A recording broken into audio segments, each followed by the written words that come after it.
Juan Cepeda, senador del PRD por el Estado de México. Fernando Belauzarán, integrante de la Dirección Nacional del PRD. Muy buenas noches, yo soy Kim Armengol, bienvenidos a Debate 22. Hoy traemos un programa, vamos a hablar acerca de la oposición en México. Por ello, nuestros invitados y vamos a empezar. ¿Existe la oposición en México actualmente? Porque ahorita tenemos un gobierno que toda su historia fue opositor. ¿Cómo estamos con la oposición en México? Juan, contigo. Por supuesto que hay oposición, entendiendo como aquellos partidos que no están ejerciendo el ejercicio del poder producto de la elección presidencial y de las legislativas y de las gubernaturas. Pero particularmente hoy, cuando en el país se refieren a oposición, se están refiriendo a los partidos distintos a quienes está en el gobierno. En este caso, PAN, PRI, PRD, Movimiento Ciudadano. Por supuesto que existimos y estamos en pie de lucha. Fernando, la oposición en México. Bueno, la oposición de México está en una crisis, pero estamos trabajando fuerte para tratar de salir de ella. Yo no diría que la elección nos metió en la crisis. La elección fue ya un síntoma de la crisis que se venía arrastrando. Cierto que gran parte de la sociedad estaba cansada de lo que llaman partidocracia, y con justa razón mostraron su indignación y castigo en la elección. Que Morena sea una impostura genial, porque los mismos que están ahí venían también de esa partidocracia, pero se supieron vender como si los hubieran sacado del celofán y fueran nuevecitos y todos muy purificados. Pero eso no nos libra del llamado de atención de la sociedad. Y entonces tenemos que, el gran reto es ser una oposición, pero también alternativa. Construyámonos como alternativa. Y eso significa, entre otras cosas, no defender el pasado. No queremos regresar al pasado que fue cuestionado, aunque hay muchas cosas valiosas que están ahí, que se construyeron en 30 años, que hoy están amenazadas. La Comisión Nacional de Derechos Humanos, la autonomía del INE, un tribunal autónomo, Coneval, INEGI, muchas cosas que hicieron instituciones. ¿Para qué? Para ponerle contrapesos al poder presidencial. Y hoy el poder presidencial quiere ser otra vez todopoderoso, pues hay que defender eso, pero no regresando a, digamos, una etapa donde todo lo pervertía la corrupción. Pero una cosa es importantísima. La corrupción se combate más fácil con contrapesos y con instituciones que con el simple ejemplo o voluntarismo presidencial. Eso es claro, la discrecionalidad genera mayores incentivos para la corrupción. Te doy un dato, 8 de cada 10 contratos del gobierno mexicano se dan sin licitación. Tres veces más se le niega información pública de peticiones a la presidencia, es decir, este gobierno es más opaco que el de Peña Nieto, y no es precisamente porque el de Peña Nieto haya sido muy transparente, ¿no? Y en fin, hay muchas cosas que estamos viendo. Bueno, lo de Jóvenes Construyendo Futuro, hay una investigación muy seria que habla de la simulación en la que se está. Entonces, sí, el gran problema es la corrupción, pero me parece que en las soluciones el gobierno no está dando en el clavo, no está funcionando, y entonces a ver si la oposición podemos ser alternativa. Y para eso nos estamos rearticulando, y yo aquí reconozco públicamente a Juan. Juan creo que es un personaje muy importante de la oposición, es que va a jugar un papel determinante hacia allá, obviamente en su estado, pero también nacionalmente, y nosotros tenemos que ver cómo nos coordinamos, porque o hacemos causa común o nos pasan por encima, porque hemos regresado a un régimen en donde toda la estructura del Estado sirve a una facción, a la facción que está en el poder. Juan, voy contigo. Tú eres parte de la oposición, senador por el PRD, has sido bastante moderado. En redes sociales, por llamarlo de algún modo, la oposición se ha convertido en un grupo de odiadores, no tanto en oposición. Esa es la pregunta número 1. Pregunta número 2, PRI, PAN, PRD, ¿están muertos? Mira, primero, yo coincido con lo que dice Fer. Hoy estamos viviendo un régimen que nos regresa a los años más oscuros y totalitarios del PRI. Pero tenemos en contra el pasado de estos gobiernos que dejaron malos resultados. Y hartazgo de la población, porque lo que vivimos hoy es producto del hartazgo, por supuesto, de con las generaciones. consecuencias de esos resultados que además los estamos viviendo y que fue el caldo de cultivo para que en el 2018 ganara el proyecto de Andrés Manuel López Obrador. Como producto del rechazo de eso, la ciudadanía no reflexionó sobre a quiénes estaba integrando Andrés Manuel en su gobierno. Hoy tenemos el escándalo de Manuel Bartlett, más de 800 millones en propiedades que no puede explicar y que él pretende explicar. Pero mira. Pero Manuel Bartlett no viene de Morena. Hay que Por eso recordar digo todo su pasado priista. que son todos esos personajes que entraron en Morena, en el proyecto de Andrés Manuel, y que la ciudadanía, repudiando algo, votó por un proyecto que venía camuflajeado mucho personaje como este que te estoy mencionando, y que hace unas semanas en su informe el presidente acuñó una frase que retumbó en todo el país, que decía que la oposición está moralmente derrotada.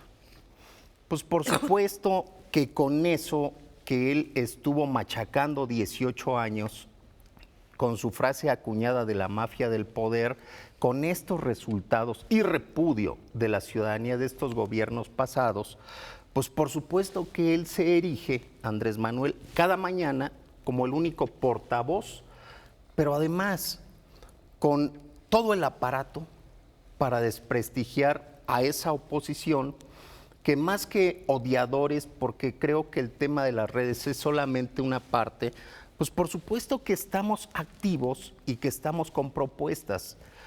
Cuando él dice que estamos moralmente derrotados, pues yo le quiero preguntar si se ha asomado al Senado, porque ahí estamos dando una batalla para detener los excesos en las reformas constitucionales y le paramos la Guardia Nacional en los términos que él quería, con un mando militar, sin temporalidades claras, etcétera.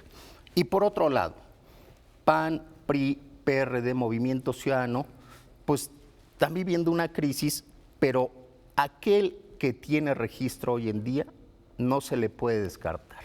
Sin duda, cada partido tendrá que revisar su estrategia y yo sí espero que en el 21 podamos presentar a los mejores cuadros, las mejores propuestas, porque hoy es necesario que en el Congreso de la Unión, particularmente en la Cámara de Diputados, regresen los equilibrios por los excesos que estamos viendo que están cometiendo ahí.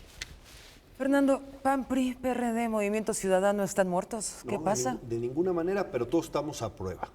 Es decir, vamos a ver si estamos a la altura de las circunstancias, en donde, insisto, avances que se lograron en el terreno democrático están en riesgo.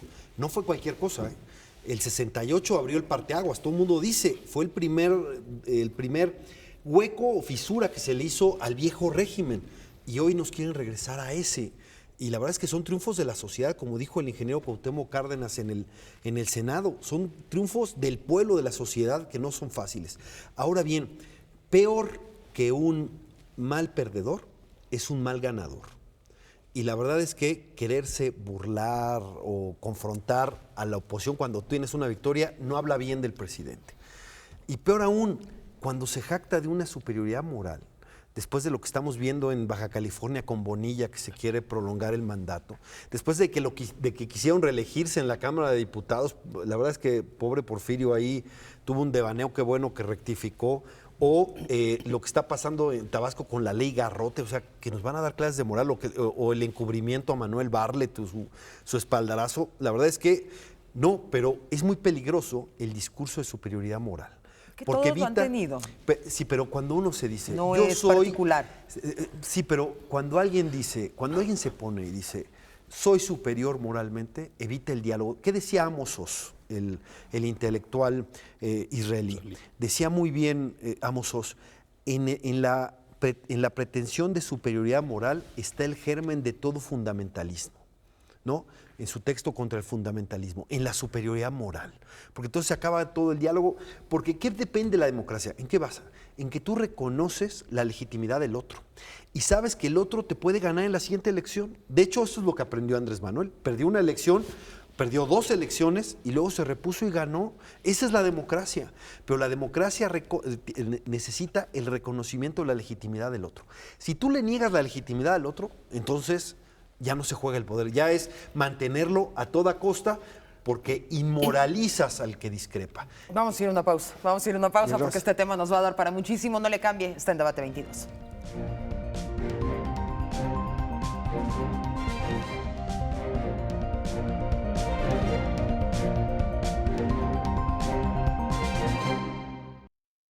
Estamos de vuelta, gracias por no cambiarle. Debate 22, Fernando Balanzarán, Juan Cepeda, representantes del PRD. Vamos a hacer un ejercicio muy rápido de autocrítica. El PRD dominaba la Ciudad de México. El PRD perdió la Ciudad de México. El PRD perdió casi todo lo que tenía. ¿Por qué? ¿Qué pasó? ¿El PRD lo sostenía Andrés Manuel o qué fue lo que pasó? Mira, la crisis de los partidos nos pegó y nos pegó por propios errores. Que se creó un partido clientelista, ¿no? Profundamente clientelista, entonces dependía pues de mantener eso y costaba eso mucho dinero y llevarlos a las casillas. Eso tenía que fracasar ya. Y qué bueno que los ciudadanos, insisto, nos castigaron bien, ahora tenemos que reinventarnos, sea con nombre nuevo o nombre distinto, etcétera. Y bueno, Juan desgraciadamente ya no está en el PRD, lo lamento muchísimo porque es de nuestros mejores dirigentes. Se ganó mi respeto y reconocimiento en la campaña del Estado de México. Pero bueno, yo estoy seguro que nos vamos a encontrar en el camino. Y nos estamos reinventando en una plataforma que le llamamos Futuro 21, que eventualmente se va a convertir en un nuevo partido, o sea, con este Ahorita nombre vamos a hablar justamente de eso. o con otro nombre, pero tenemos que reinventarnos y apostar al voto ciudadano. Ya no es dime cuántas despensas entregas y cuántos votos vas a tener. Olvídate de eso, eso ya no. Vamos a luchar con una maquinaria de compra de voto impresionante del gobierno a través de sus transferencias en efectivo.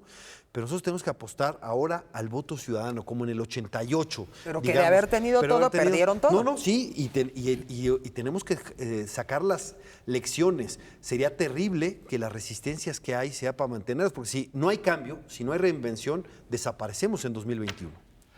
Juan, sin ¿qué duda. pasó con el PRD? El PRD dejó de hacer lo que siempre hacía, Cuando que era... pierde a la figura de Andrés Manuel López Obrador, ¿o qué fue lo que pasó? Sin duda. Mira, el PRD en toda su historia solo había tenido 2 candidatos a presidente municipal. 3 veces Andrés Manuel, más bien 3 veces el ingeniero, 2 Andrés Manuel, y eso necesariamente creó una dependencia de una figura que iba más allá de la institucionalidad. Cuando ya no tenemos esas figuras, no se encuentra alguien capaz de aglutinar estos esfuerzos. Tenemos muchos espacios de gobierno y empieza, así hay que decirlo, los malos gobiernos del PRD a nivel municipal, en estados de la República.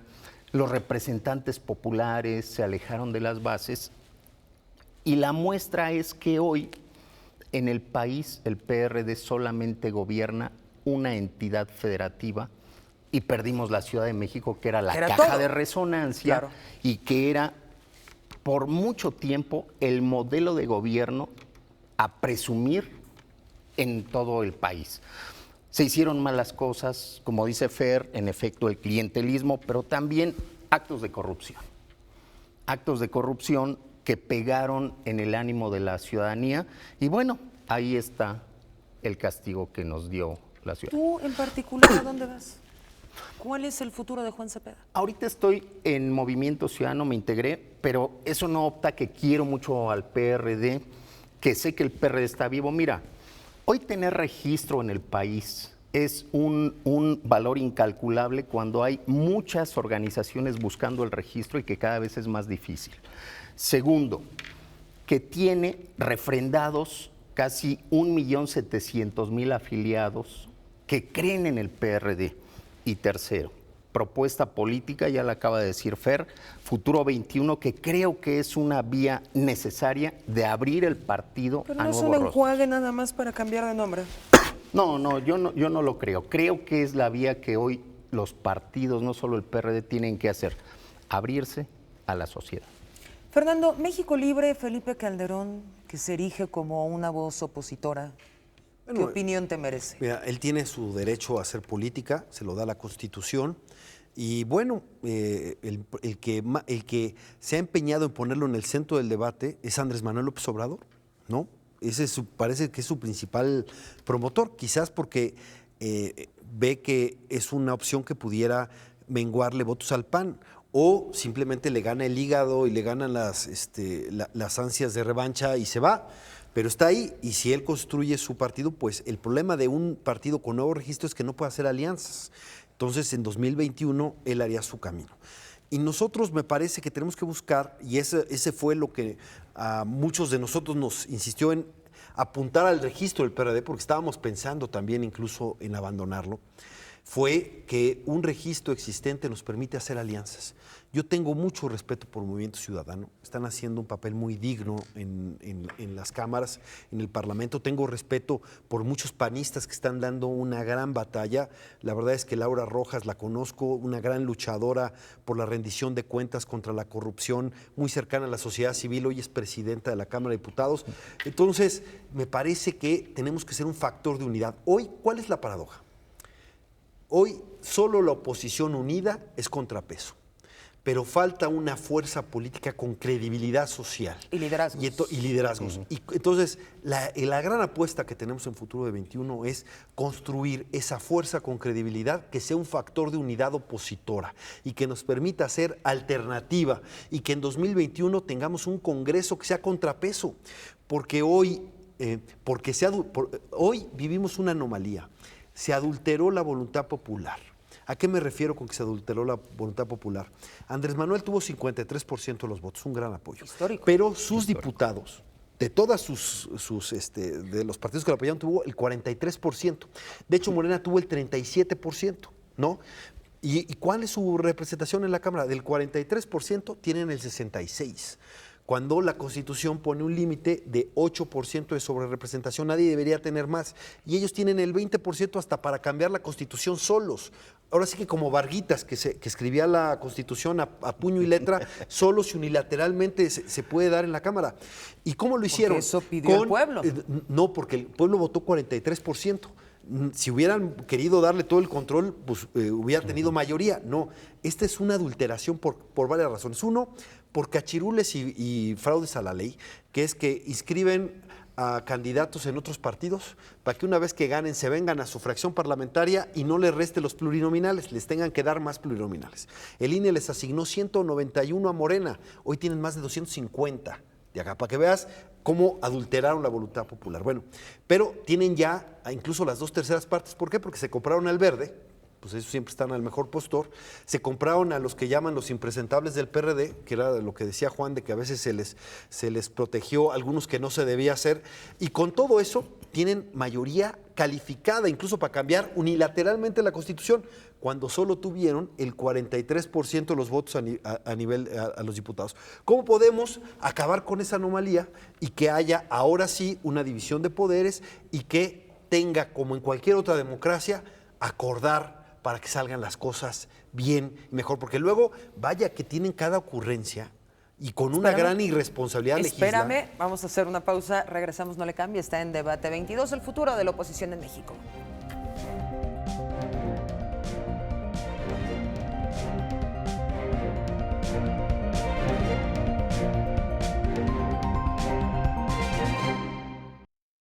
Estamos a la recta final, no nos alcanza nunca el tiempo para nada. Juan Cepeda, Felipe Calderón. Un esfuerzo que le da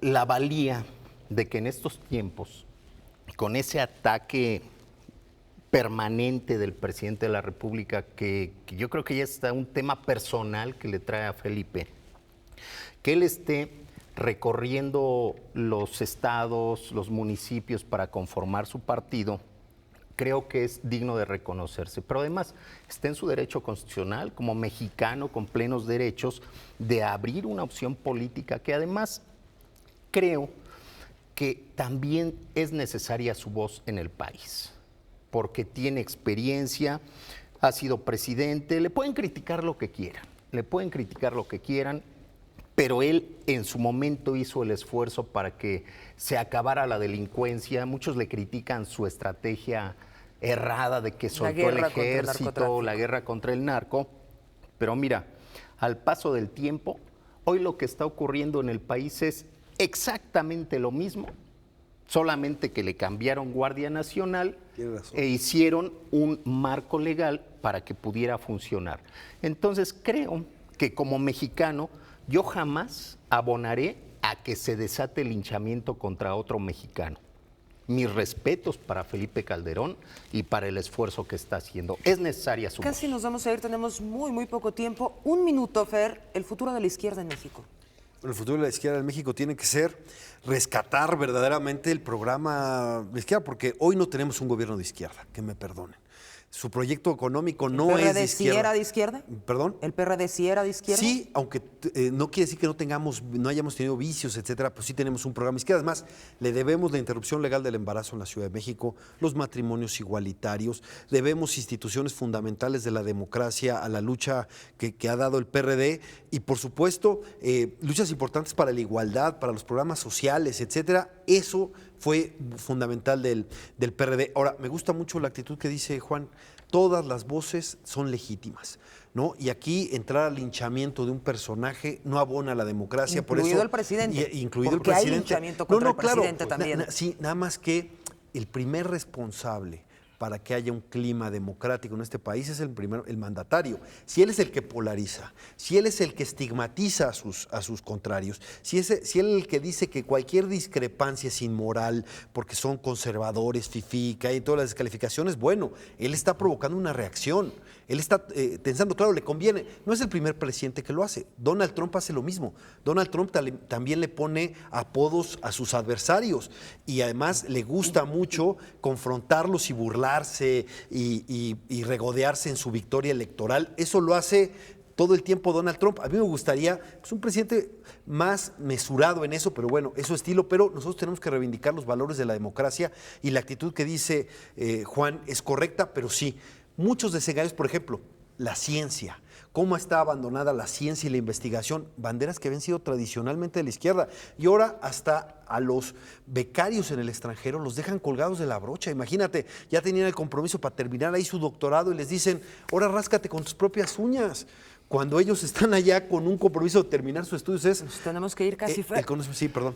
Muy breve. Futuro de la izquierda. La y izquierda, tenemos una pregunta más. La izquierda hoy debe de ser muy inteligente para reconocer lo que el presidente está haciendo bien y tiene toda una agenda que la izquierda históricamente y particularmente el PRD, yo mismo cuando fui presidente municipal de Nezahualcóyotl la impulsé, el apoyo a los sectores más vulnerables, estudiantes, adultos mayores, niños, madres solteras, discapacitados, etcétera. Eso, salvo con lo que le tenemos que señalar que sea más transparente y que no tenga usos clientelares con motivos electorales, eso no lo podemos nosotros descalificar, ni su combate a la corrupción o a los excesos que había en el ejercicio de gobierno.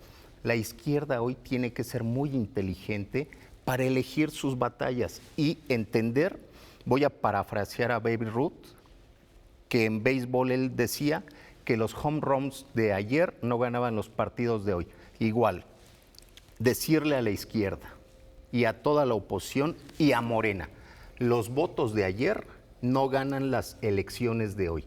Cada quien tendrá que estar construyendo su propuesta alternativa a este gobierno para que en el 21 los ciudadanos se convenzan de votar por nosotros. Juan, otra vez contigo. El PRD, tradicionalmente, Cuauhtémoc Cárdenas, López Obrador, hablábamos de que no hay liderazgos. ¿Quién es hoy el PRD?